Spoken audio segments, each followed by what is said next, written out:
नमस्कार। आज हमारे साथ हरियाणा के मुख्यमंत्री सैनी जी हैं और सैनी जी आपका टाइम्स नाउ नवभारत और टाइम्स नाउ पर स्वागत है। Thank you. Thank you. सबसे पहले तो मैं आपसे पूछना चाहूंगी कि आपको 2 साल से अधिक का कार्यकाल आपका हो गया, सबसे बड़ी उपलब्धि आप अपनी क्या मानते हैं? देखिए नवितिका जी, क्योंकि 1.5 साल का कार्यकाल पूरा हुआ है, लगभग 1.5 साल, और 1.5 साल के अंदर हमने अपना जो संकल्प पत्र था, संकल्प पत्र के अंदर हमने 217 संकल्प लिए थे और बड़े महत्वपूर्ण संकल्प थे उसमें, जिसमें से हमने 63 संकल्पों को पूरा कर दिया है। लगभग 153 के ऊपर काम चल रहा है गति से, वो भी इसमें शामिल हो जाएंगे। हमारी सरकार का जो एजेंडा है, वो एजेंडा कि हमने जो लोगों के बीच में जाकर के बात कही है, उस बात को पूरा करना। और हम ये भी देखते हैं कि आदरणीय प्रधानमंत्री नरेंद्र मोदी जी के नेतृत्व में डबल इंजन सरकार चल रही है। अगर आप लोग देखेंगे कि मोदी जी जो बोलते हैं उसको तो पूरा करते हैं, परंतु अगर जो नहीं भी बोलते उसको भी धरातल पर उतारने का काम, ये पहली ऐसी मोदी जी के नेतृत्व में सरकार चल रही है जो भारत को विकसित भारत की तरफ गति से ले जाने का काम कर रही है, जिसकी चर्चा आम व्यक्ति, आम नागरिक, ग्रामीण क्षेत्र के अंदर भी, अगर इंटीरियर के अंदर आप लोग जाएंगे, इस बात की चर्चा करेगा कि देश गति से आगे बढ़ रहा है, बदल रहा है। आज महसूस हो रहा है, ऐसा नहीं है कि मोदी जी ने जो काम पिछले लगभग 11 साढ़े 11 वर्षों में किए हैं, आज देश में एक बड़ा बदलाव वो नज़र आ रहा है। और उसी कड़ी के अंदर अगर हम हरियाणा को देखें, हरियाणा का आज एक भी ऐसा जिला नहीं है जिस जिले के अंदर हमारी रोड की कनेक्टिविटी फास्ट ना हो। हर जिला हमारा 4 लेनिंग के साथ जुड़ा है। आज हरियाणा के किसी भी कोने से आप दिल्ली आना चाहेंगे तो लगभग 3.5-4 घंटे के अंदर आप लोग पहुंच जाएंगे। ये पिछले 11 वर्षों के अंदर आप देख रहे हैं। और ये नहीं क्योंकि लोगों के जीवन को तो सरल किया है, परंतु उसके साथ साथ हमारी डबल इंजन की सरकार ने मोदी जी के नेतृत्व में जो योजनाएं आम व्यक्ति के लिए, जो आदरणीय प्रधानमंत्री जी ने एक बात कही थी कि अगर हमने विकसित भारत का संकल्प लेना है तो विकसित भारत के अंदर हमें 4 स्तंभों पे काम करना पड़ेगा। और वो 4 स्तंभ थे, एक किसान, महिला और युवा, गरीब। 4 स्तंभों को अगर हम मजबूती से इनके ऊपर काम करेंगे तो भारत विकसित भारत होगा। और आदरणीय प्रधानमंत्री जी के उस विजन को लगातार हम आगे बढ़ा रहे हैं। हरियाणा के अंदर आप लोग देख रहे हैं। मैं ये भी पूछना चाहती हूँ कि राहुल गांधी और कांग्रेस पार्टी ने कहा है कि प्रधानमंत्री गद्दार हैं, वो देश को कह रहे हैं कमर कस लो और खुद बाहर गए हैं। मैं पूछना चाहती हूँ, इस तरह की टिप्पणियों को आप कैसे देखते हैं?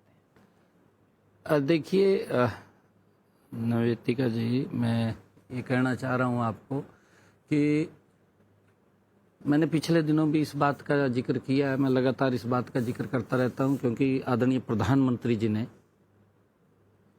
देश के नाम एक अपील किया कि जो मिडिल ईस्ट की आपने अभी बात करी है, उस मिडिल ईस्ट की समस्या को लेकर के आदरणीय प्रधानमंत्री जी ने पूरे देश को अपील किया। इससे पहले अगर आप लोग देखेंगे कि इसी कार्यकाल में आदरणीय प्रधानमंत्री जी के समय में कोरोना का वैश्विक संकट पूरे विश्व को गिरफ्त में लिया, और ऐसी एक महामारी जिसकी कोई वैक्सीन या कोई दवाई नहीं थी, परंतु आदरणीय प्रधानमंत्री जी ने, जहां पूरे बड़े देशों के जो प्रगतिशील देश हैं वहां के राष्ट्राध्यक्ष इस बात की चिंता कर रहे थे कि अगर ये कोरोना भारत में चला गया तो क्या हालात होंगे, परंतु आदरणीय प्रधानमंत्री जी की दूरगामी सोच थी। उन्होंने लगातार देश को गाइडलाइन, जो उन्होंने अपील किया है, जो उन्होंने एडवाइजरियाँ जारी की हैं, उसका परिणाम है कि देश के लोगों ने उस बात को, प्रधानमंत्री जी की बात को फॉलो किया है और हमने उस कोरोना जैसी महामारी से पार किया है। यहाँ तक नहीं, इससे आगे भी आदरणीय प्रधानमंत्री जी ने वैक्सीन भारत में बनी और कई देशों को भेजने का काम भी आदरणीय मोदी जी ने किया है। और अभी भी जो मिडिल ईस्ट की समस्या थी जिसके ऊपर आपने बात किया है, मिडिल ईस्ट के अंदर आदरणीय प्रधानमंत्री जी ने अपील किया है और ये बात कही है कि क्योंकि ये भी वैश्विक संकट है पूरे विश्व के ऊपर। आप देख रहे हैं कि जब पूरे विश्व के अंदर अलग अलग देशों के अंदर पेट्रोल डीजल के भाव, गैस के भाव बढ़ रहे हैं, उस स्थिति में आदरणीय प्रधानमंत्री जी एक अपील करके बोलते हैं कि आप अपने टैक्स को कम कर दें ताकि आम पब्लिक के ऊपर उसका प्रभाव न पड़े। और इस बात को माना, आम पब्लिक के ऊपर प्रभाव नहीं पड़ा। आपके सामने यहाँ चुनाव के बाद पड़ गया। यहाँ नहीं, देखिए ये नहीं है बात, यहाँ भाव नहीं बढ़े परंतु लगातार ये समस्या गंभीर होती जा रही है। प्रधानमंत्री जी ने कहा भी है भी लगातार ये समस्या गंभीर होती जा रही है और हमने इसके लिए जो अपील आदरणीय प्रधानमंत्री जी ने किया कि हमें अगर कहीं बाहर भी जाना है तो हम ट्रेन से सफर करें। कई बार व्यक्ति गाड़ी ले जाता है, एक व्यक्ति जा रहा है एक गाड़ी के अंदर। ये अपील किया है कि अगर हम छोटा बचत भी करेंगे उससे एक बड़ी बचत होगी और हम इस संकट से भी पार निकलेंगे मिलकर के जब हम चलेंगे। परंतु दुर्भाग्यपूर्ण है, मैं विपक्ष के बारे में कहना चाहूँगा कि जब कोई वैश्विक संकट या महामारी आती है विपक्ष उसमें अपनी राजनीति खोजता है। अब जब मिडिल ईस्ट की समस्या है, ये पूरे वर्ल्ड के अंदर ये समस्या गंभीर बनी हुई है, उस स्थिति के अंदर तो अभी आपके सामने है कि 1 रुपया 2 रुपया अगर पेट्रोल के भाव क्योंकि उस बात को देखते हुए बढ़े हैं तो पूरा विपक्ष किस प्रकार से सड़कों के ऊपर घूम रहा है। अरे भाई, आपके समय के अंदर अपना कार्यकाल तो देख लीजिए, इनके कार्यकाल में पेट्रोल डीजल के भाव किस रेशों में बढ़े हैं 10 सालों में।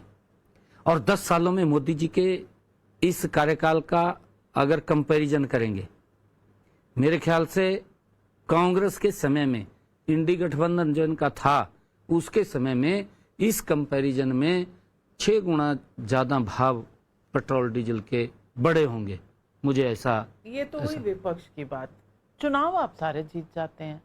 अब विपक्ष के लोग ये भी कहते हैं कि आप असम जीत गए, बंगाल जीत गए, अब पंजाब की बारी है, आपका इंपोर्ट एक्सपोर्ट का बिजनेस जारी है, यानी कि एमएलए जो और एमपी आप लेते हैं दूसरी पार्टियों से।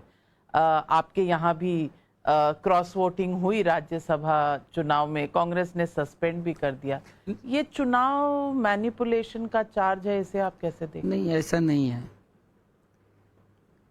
मैं ये मानता हूं कांग्रेस के पास नीति नहीं है, कांग्रेस के पास विजन भी नहीं है। कांग्रेस के अंदर जो लोग हैं वो तंग हैं। ये नहीं पता राहुल गांधी क्या बोल देगा, कहाँ क्या बोल दे। वो भी तो अपने आप को इन्फीरियर महसूस करते हैं। वो जब राहुल गांधी कुछ बात बोलता है वो ये कहते हैं अभी इसने तुम्हारा बट्ठा गोल कर दिया, जो जीतने वाले भी 5-4 बोलते हैं आके। कौन वो बोलते हैं, तभी तो अभी आपने क्रॉस वोटिंग की बात की, क्रॉस वोटिंग नहीं हुई। आप देखिए हरियाणा के अंदर जो ये बात बोल रहे हैं, विपक्ष का नेता वो पोलिंग एजेंट बनता है, विपक्ष का नेता, और जो प्रभारी है हरियाणा कांग्रेस का हरियाणा के अंदर वो पोलिंग एजेंट बनता है। इसके क्या मायने हैं? क्या इनको विश्वास नहीं है अपने लोगों के ऊपर? और फिर जब ये पोलिंग एजेंट है, इनको दिखा करके वोट पोल किया होगा उन्होंने। ये तो उस लॉ के अंदर है लिखा हुआ भी भाई वोट दिखानी है अपने नेता को। स्वयं भूपेंद्र सिंह हुड्डा और प्रभारी ने वोटें देखी हैं, देख करके ही वोट पोल हुआ है, ऐसे तो पोल नहीं हुआ। क्योंकि कांग्रेस से तो आपने प्रभारी को भी अपनी कांग्रेस की गलत नीतियों के कारण लोग कांग्रेस के ऊपर विश्वास नहीं कर रहे। नहीं, नेता हमने नहीं लिए, हमने नेता नहीं लिए, क्योंकि जो अच्छे लोग हैं कांग्रेस में वो कांग्रेस से दूर जाना चाहते हैं और जा रहे हैं कांग्रेस से, क्योंकि इसका यही नहीं पता राहुल का क्या बोल दे क्या नहीं बोल दे और क्या शब्द कह दे। अब पंजाब में चुनाव आने वाले हैं, आप तो आपकी माता जी, मैं इसके अंदर और कुछ बात करना चाह रहा था कि इन्होंने जो उंगली उठाई है आदरणीय प्रधानमंत्री जी के ऊपर, आदरणीय अमित शाह जी के ऊपर, जो इन्होंने शब्द बोला है दुर्भाग्यपूर्ण है। क्योंकि दिमाग से ये खाली हो चुके हैं, इनके अंदर दिमाग नहीं रहा। राहुल गांधी तो पैदल है बेचारा, इसको कौन पीछे से फीड कर रहा है, कौन नहीं कर रहा, परमात्मा जाने। मुझे नहीं पता लगता कौन इसको स्क्रिप्ट लिख करके देता है। स्क्रिप्ट लिखने वाले भी ऐसी व्यक्ति हैं। किस विचारधारा के ऊपर ये चल रहा है आपके सामने है। जो व्यक्ति जब से राजनीति के अंदर, एक्टिव राजनीति के अंदर, जब से वो गुजरात के मुख्यमंत्री बने, नॉन स्टॉप इस देश की सेवा कर रहे हैं। नरेंद्र मोदी जी नॉन स्टॉप सेवा कर रहे हैं। जब वो गुजरात के चीफ मिनिस्टर थे मोदी जी, उस वक्त पूरे देश के अंदर गुजरात का नाम बोलता था। कोई विजन था ना उसके पास कोई योजना थी, कोई नीति थी मोदी जी के पास, तभी गुजरात का नाम पूरे देश के अंदर बोलता था। इनको चिढ़ होती थी कि क्यों बोल रहा है, परंतु मोदी जी ने काम किया है। और जब से देश के प्रधानमंत्री नरेंद्र मोदी जी प्रधान सेवक के रूप में जिम्मेवारी मिली, आज पूरी दुनिया के अंदर भारत का नाम गूंज रहा है। गूंज रहा हो तो बताओ मेरे को। यही पीड़ा कांग्रेस को है। कांग्रेस कहीं नजदीक भी नहीं है। आदरणीय अमित शाह जी ने, जिन्होंने इनके ऊपर उंगली उठाई है, देश कभी इनको माफ नहीं करेगा। आने वाले 2029 के चुनाव के अंदर कांग्रेस जीरो होगी। मैं आज आपके बीच में कह रहा हूं, इनको कोई सीट दूर दूर तक कहीं रिजर्व 1-2 सीट आ जाए, जहां से इनकी रिजर्व सीट है, जैसे वायनाड रिजर्व सीट है इनकी, वहां से 1-2 कोई सीट आ जाए, परंतु मुझे नहीं लगता आने वाले समय के अंदर इनकी कोई सीट दिखाई देगी, क्योंकि झूठ का सहारा लेते हैं, झूठ बोलते हैं। आदरणीय अमित शाह जी ने आपके सामने है कि जो नक्सलाइट इनके समय के अंदर भरपूर फल फूल रहा था, लोगों के अंदर भय था, विकास को रोका हुआ था, नक्सलाइट को खत्म करने का काम वो अमित शाह जी, आदरणीय मोदी जी ने किया। वहां के लोगों को सुरक्षित किया, विकास की गति के अंदर उनको शामिल किया। आज आप देख रहे हैं उस क्षेत्र के अंदर क्या विकास हो रहा है। लेकिन समय समय पर चुनाव होते हैं, पंजाब में भी चुनाव आ रहे हैं, वहाँ बीजेपी का कोई बोलबाला नहीं है। आम आदमी पार्टी वर्सेस कांग्रेस की लड़ाई है। आपकी माताजी सिख हैं, आप पंजाब के चुनाव में ज़रूर रुचि रखते होंगे, और किसानों का मुद्दा कितना बड़ा होगा, हमने किसानों का आंदोलन भी देखा है। पंजाब के चुनाव को आप कैसे देख रहे हैं? देखिए नमितिका जी, मैं आपको बताना चाहूँगा, पंजाब और हरियाणा एक ही सूबा सी। मैं कई बार इस गल की चर्चा करता कि पंजाब ते हरियाणा एक ही सूबा सी, पूरा पंजाब सी। 1 नवंबर 1966 ਨੂੰ 80 अलग हुए ने, 2 भरा ने, एक अलग हो गया, दोनों भरा अलग होए सी, परंतु अज भी साडा छत एक ही है। साडी कैपिटल भी एक है, साडी कैपिटल भी एक है, साडी छत भी एक ही है, साडा बेड़ा भी एक ही है अज भी। परंतु ਜਿਹੜੇ ਰਾਜਨੀਤਿਕ ਦਲ ਨੇ, ਉਹਨਾਂ ਨੇ ਆਪਣੀ ਰਾਜਨੀਤਿਕ ਸਵਾਰਥ ਸਿੱਧੀ ਦੇ ਲਈ ਲੋਕਾਂ ਦੇ ਵਿੱਚ ਜਿਹੜੀਆਂ ਗੱਲਾਂ ਕੀਤੀਆਂ ਨੇ, ਉਹਦੇ ਕਾਰਨ ਬੜੇ ਡਿਫਰੈਂਸਿਸ ਆਏ ਨੇ। ਅੱਜ ਲੋਕੀ ਪੰਜਾਬ ਦੇ ਸਮਝ ਰਹੇ ਨੇ, ਲੋਕੀ ਅੰਤਰ ਵੇਖ ਰਹੇ ਨੇ। ਪੰਜਾਬ ਜਿਹੜਾ ਇੱਕ ਖੁਸ਼ਹਾਲ ਪੰਜਾਬ ਸੀ, ਅੱਜ ਪੰਜਾਬ ਦੀ ਕੀ ਹਾਲਤ ਇਹਨਾਂ ਨੇ ਕੀਤੀ ਹੈ ਆਪਣੇ ਰਾਜਨੀਤਿਕ ਸਵਾਰਥ ਦੇ ਲਈ। उन्होंने पंजाब नूं पीछे करने का काम, चाहे वो कांग्रेस पार्टी होए, चाहे आम आदमी पार्टी की सरकार होए। तुसीं वेखदे होंगे कि केजरीवाल ने जिहड़ा उहदा जन्म होया सी इत्थे दिल्ली से होया सी, दिल्ली उस मंच ते उहदा जन्म होया जिथे मंच ते भ्रष्टाचार की लड़ाई बड़े पद्धर ते लड़ी जा रही सी, क्योंकि देश एक ऐसे दौर से गुजर रहा सी जिथे हर रोज़ टीवी ते अखबारां दी सुर्खियां दे विच ये गल्लां लिखियां जांदी, हैडलाइन बनती सी कि अज इन्ने करोड़ का घोटाला हो गया, अज इन्ने करोड़ का घोटाला हो गया। हर रोज़ देश के लोगों की चिंता नहीं की जाती सी, हर रोज़ घोटालियां दी खबरां असी पढ़ते सी। उस मंच ते केजरीवाल का जन्म होया सी। केजरीवाल ने बड़े वायदे किए सी लोगों नूं, बड़ा, क्योंकि दिल्ली दे विच उन्हें उस स्टेज ते इदा जन्म होया सी, इन्हें अलग अपनी एक दल खड़ा कर दिता और दल खड़ा करके कहने लगा कि 80 बड़े ईमानदार हैं, मैं कट्टर ईमानदार हाँ, मैं कोई वाहन भी नहीं, कोई गाड़ी नहीं लूँगा, कोई सिक्योरिटी नहीं लूँगा, कोई घर नहीं लूँगा, मकान नहीं लूँगा। ये गल्लां सारियां कीती गईयां ने। मंच ते केजरीवाल ने भी गल्लां कीतियां दिल्ली के लोगों के सामने कि मैं अपने बच्चों की कसम खांदा कि कांग्रेस पार्टी बड़ी भ्रष्टाचारी पार्टी है, मैं इहदे नाल कोई समझौता नहीं करता। ये कही गई गल्लां आप दे सामने सारी रीलां आंदियां ने सोशल मीडिया ते। परंतु की होया, केजरीवाल साडे एक कहावत है, बजुर्ग बोलते सी कि हाथी दे दांत वो खाने दे कुछ होर होंदे, दिखाने दे कुछ होर होंदे, ये बोलते हैं। परंतु केजरीवाल ने क्या कराया? केजरीवाल ने सिक्योरिटी भी ले ली, शीश महल बना लिया आपके सामने, और BMW गाड़ी ले ली, क्योंकि बड़ा सजबाग दिखाएगा तो वोट ले लिया। वोट लेने के बाद ही वो गरीब व्यक्ति कहीं जाए, गरीब व्यक्ति से क्या मतलब है?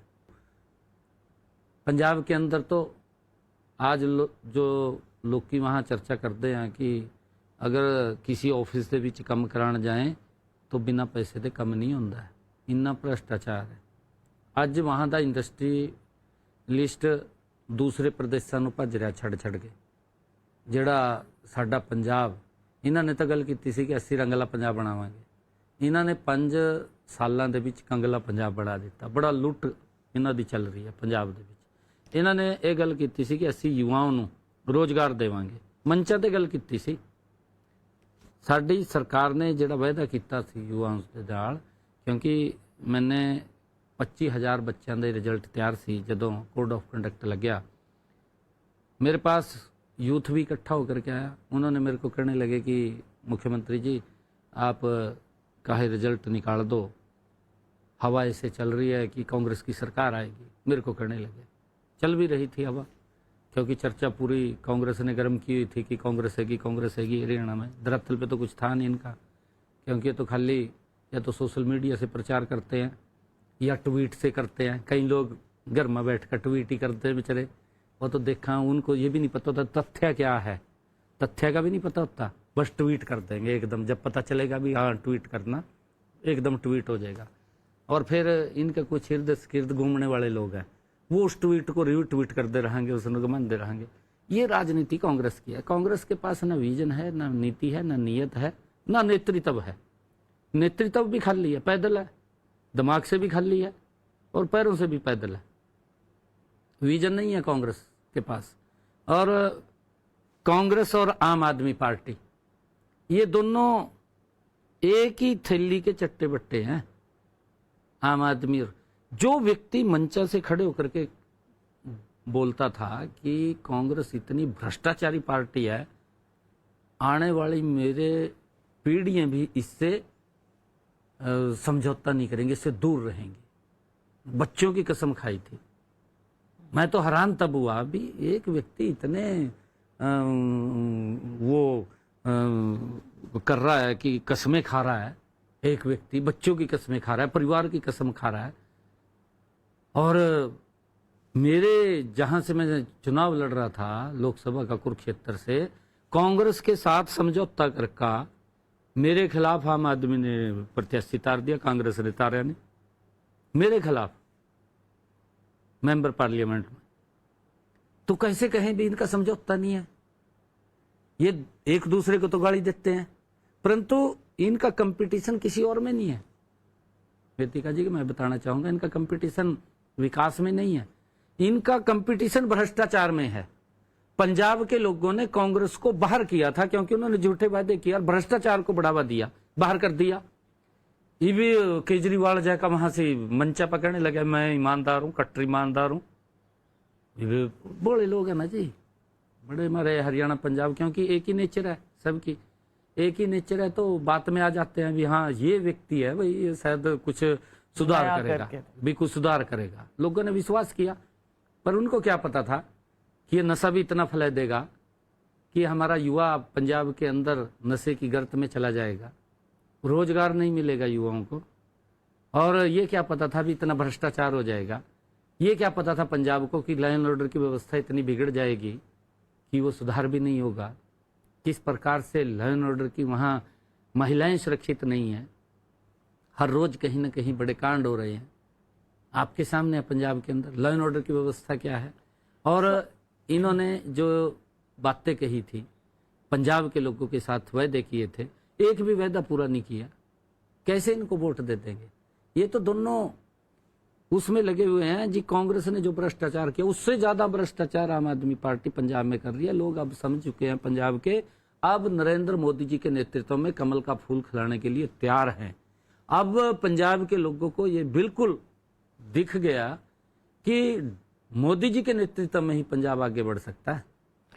मैं आज खबर आई कि बंगाल ने पहले किया, असम ने पहले किया, अब उत्तराखंड ने भी सड़क पर नमाज जो होती है उसे बंद किया है। हरियाणा में आपकी ऐसी कोई पहल है? नहीं, ये तो हमने पहले ही कर दिया था। हमारे यहाँ पर ये थोड़ी कोई अधिकार है कि रास्ते के ऊपर कोई आकर के नमाज पढ़े। अरे जहाँ स्थान है उस स्थान के ऊपर पढ़ना चाहिए ना। भगवान तो स्थान के ऊपर ही है ना। तो लोगों का कहना है कि ये आप सिर्फ पोलराइजेशन। नहीं, ये पोलराइजेशन नहीं है। ये अब अगर किसी एक विशेष कार्यक्रम के कारण पब्लिक को दिक्कत होती है, ठीक नहीं है। यूसीसी जहाँ स्थान है उस स्थान के ऊपर करे ना जा करके। यूसीसी पर आपका क्या विचार है? ये भी तो बीजेपी का एक बड़ा संकल्प था। नहीं, देखिए उसके ऊपर काम चल रहा है यूसीसी के ऊपर। और देखिए ये महत्वपूर्ण विषय है जो आपने ये किया है, और इसके ऊपर बड़ी गंभीरता से विचार भी हो रहा है, चर्चा भी हो रही है। कोई टाइम फ्रेम बनाया है आप? नहीं, टाइम फ्रेम बन जाएगा समय के अनुसार। समय के अनुसार टाइम फ्रेम बनेगा सर। मतलब इलेक्शन के नजदीक? नहीं, ऐसा नहीं है, इलेक्शन का नहीं है। हमने काम, हमारा शेड्यूल बना होता है, कैलेंडर बना होता है, उस कैलेंडर के अनुसार। मोदी जी जो काम कर रहे हैं ये कोई वैसे काम नहीं कर रहे। पूरा 5 वर्ष का कैलेंडर बनता है, हर साल पब्लिक के बीच में जाकर के बताते हैं। कांग्रेस ये बता दे 60 साल शासन रहा है कि भाई 1 साल के बाद वो पब्लिक को बताने गए कि हमने ये काम किया, 5 साल के बाद बताने गए हो कि ये काम किया। इनके तो घोषणा पत्र जारी होता था, घोषणा पत्र में जो महत्वपूर्ण मुद्दे होते थे वो तो छूट जाते थे। कोई ऐसे मुद्दे लेकर आ जाते थे कि जिनसे कि ध्यान डाइवर्ट करना, और तब तक लोग भूल जाते थे कि इन्होंने कोई वायदे भी किए थे। फिर नए वायदे लेकर के आते थे। जब नए वायदे लेकर के आते थे लोग फिर बात में आ जाते थे भी भाई कोई बात नहीं, ईब नहीं करे ईब करागा। अब तो वायदे सब सोशल मीडिया पर रिकॉर्डेड होते हैं। यही कांग्रेस को पीड़ा क्या है कि मोदी कैसे गरीब व्यक्ति का भला कर रहा है, मोदी कैसे देश को मजबूत कर रहा है। ये पीड़ा कांग्रेस को है, इंडी गठबंधन को है। आपके सामने है कि कितना पोलराइजेशन ममता ने किया है पश्चिम बंगाल में, क्या हालात किया है वहां पर। एक अपनी राजनीतिक इच्छा पूर्ति के लिए कर दिया ना बाहर, बंगाल के लोगों ने बाहर कर दिया। ये लोग तो शासन के लायक भी नहीं है कि शासन कर सके। आदरणीय मोदी जी के नेतृत्व के अंदर समान रूप से देश आगे बढ़ रहा है। यही एक जो शासक होता है उसका ये प्रथम वो है कि सबको साथ लेकर के आगे बढ़ाए। आज देश की, मैंने कहा है, मैंने शुरू में कहा कि मोदी जी गुजरात के मुख्यमंत्री रहे। गुजरात की चर्चा पूरे देश के राज्यों के अंदर नंबर 1 पे थी। मोदी जी जब से प्रधान सेवक भारत के बने, पूरी दुनिया में चर्चा भारत की है, पूरी दुनिया में चर्चा भारत की है। ये कोई छोटा बात नहीं है। और यही पीड़ा कांग्रेस को है, तभी वो गाली देते हैं। भाई थोड़ा जब समय था तब तो कुछ नहीं कर पाए, तब तो लोगों का शोषण किया।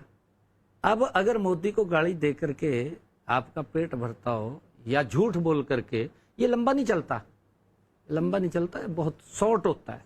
ये पब्लिक है, ये सब जानती है। सैनी जी, हमारे साथ जुड़ने के लिए और बात करने के लिए बहुत बहुत धन्यवाद। सवाल कई और हैं, लेकिन सवालों के जवाब लेने के लिए उम्मीद करती हूँ फिर से आप समय देंगे और फिर हम यूं ही पूछेंगे सवाल पब्लिक का। थैंक यू नमस्ते जी। नमस्कार। नमस्ते जी। नमस्ते जी।